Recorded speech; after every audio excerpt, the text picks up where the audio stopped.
Hello, welcome to Duncan Egg Bricks and to part 70 of my Hogwarts MOC series. Again, it's been a little while since I posted an update on this series, and I do apologise for that. Things got a bit hectic towards the end of 2024, but we are now in 2025, and before things get busy again, which I'm sure they will, I thought I'd go and take you through a few more steps of my Hogwarts castle. So today we are going to be taking a look at the Boathouse and also the Viaduct, because I thought that really wasn't quite enough for one video. And there are a few changes here, and there are also a few things which are going to look very familiar. So I hope you enjoy. Let's get on and take a look. This does feel slightly like deja vu. I think it was video number 2 of this series where I took a look at the original courtyard, boathouse and viaduct, and that was 5 years ago now. I want to say that I posted the first ever video on the 1st of January, so it must have been fairly soon after that. So yeah, 5 years later, and we're back where we were, although things have changed quite a bit. So starting off over on the left-hand side, you can see the boathouse here. The boathouse itself actually looks quite similar to how it looked in the previous version. I'll just remove myself there. And that's for very good reason. I was pretty happy with the design as it stood. However, what I wasn't happy with was the way in which it was connected to the courtyard and the rest of the castle. So what I've done is I've gone and completely redesigned that. You will have seen in the previous part, a couple of months ago now, that the courtyard now has this little extension bit here, which is, again, more accurate to the actual shape of the set and of the model. And the split point is actually just here.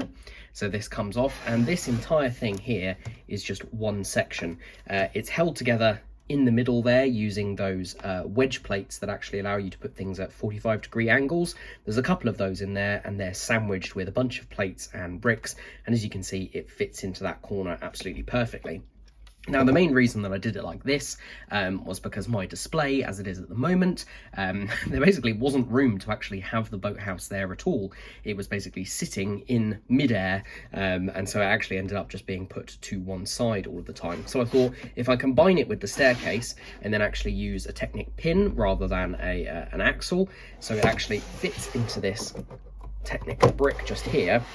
And it basically means, I'll try and demonstrate on the edge of my desk just here, it means that I can bring this forward.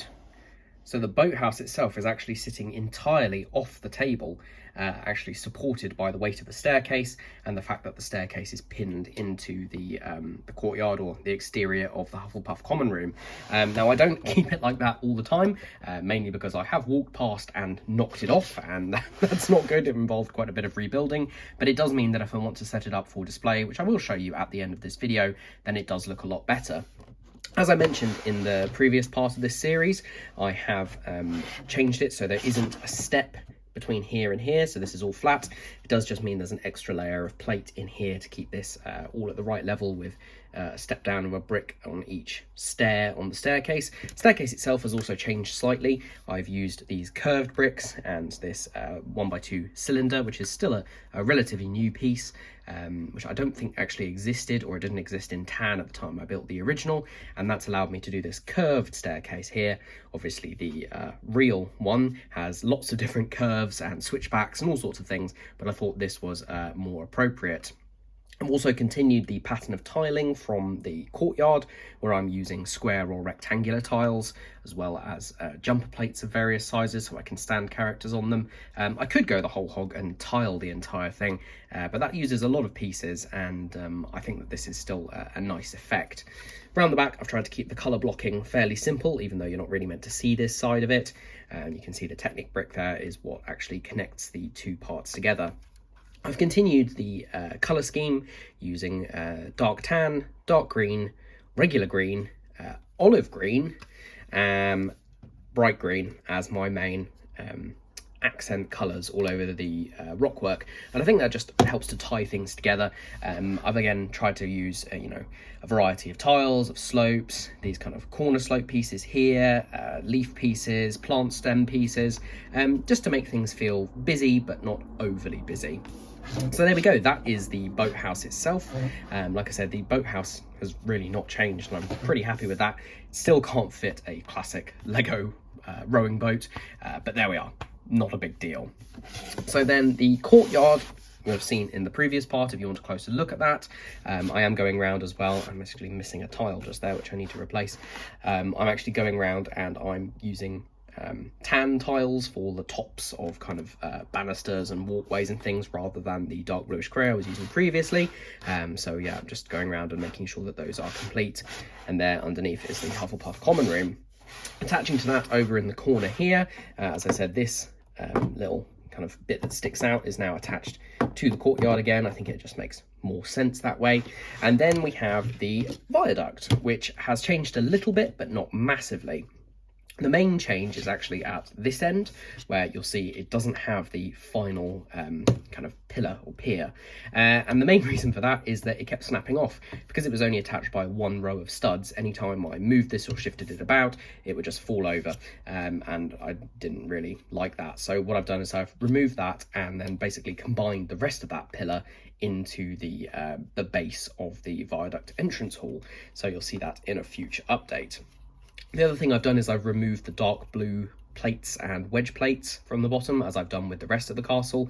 And I've done a similar sort of thing with dark bluish grey wedges and plates, to just, you know, sort of show the rock. And I've tried to give it a kind of sweeping arc. So you've got 2 bricks of height here, you've got a single brick plus a bit there, a plate plus a brick in height that is, and then a plate plus a couple of extra plates height, and then it starts to go back up again here, and it will continue to go up at that end. The other thing I've done, because I didn't want to remove the pillar at this end, is I've actually redone this using these angled bricks, and that does mean it fits nicely into here, and also this bit here just slots underneath there like that, and the angle just keeps it in place nicely. So this just makes it a bit stronger. Obviously you can still pop it off, but the strength of having 6 studs worth rather than just a line of 4 is much better, and it's sort of similar around the back. Again, kept it fairly blank around the back because you don't normally see that side, and I've replaced the top with tan tiles and then light bluish grey tiles to show the sort of cobbling pavement work there. So yeah, these 3 go back together like that.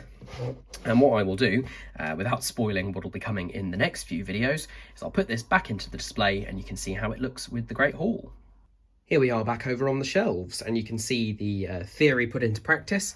Here the boathouse is actually completely hanging off the shelf there, and like I mentioned, I do like to just tuck it into that corner there when I'm not actively filming or using it, just to make sure it doesn't get knocked off again as it has been before.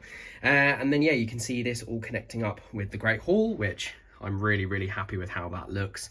I was a little bit jealous when the new Great Hall set came out, summer last year I think it was, because it looks very similar, but then I sort of rationalised it and said, actually, that means that my one must be pretty good because it looks pretty accurate. And there's a few things that I might change about it based on that set, or I might just leave the same.